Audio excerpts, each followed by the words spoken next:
hayi ngithabe kakhulu mina namhlanje ngizwe mnandi because iPirates idrawile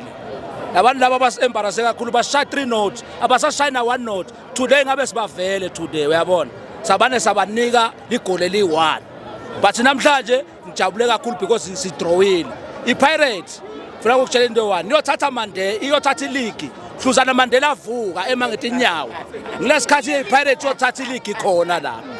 kodwa ngokubona ngami basenalo ithuba lithuba abasenalo total phela namhlanje bekumele bawine kuze bakhone ku-upgrade the score se-Sundowns because i-Sundowns mayiwina namhlanje ihambile but mningi imidlalo sekhona asena 4-5 games hayi noma bangayiwina yonke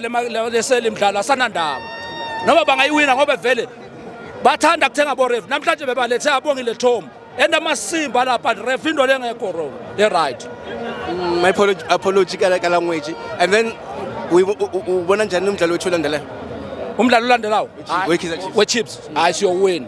ngibonile abafana bethu ba pick up emaphi abadlali abakuchazile namhlanje esetini le Kaizer Chiefs namhlanje badlale kahle bonke bebathi misele special nje umuntu bekalele bekungililebo ngambone kahle bekalazy angakhoni kunika laba yabona mangena Mdusha balala umbone Mdusha balala bekahlela isiyema akungakhona isiyema ku cross emabhola uyabona that the only thing bemele yenziwe kulilebo so lilebo bekalirexhe kakhulu today siyabonga so but nje iPirates ayikhohlwe ke league ayikhohlwe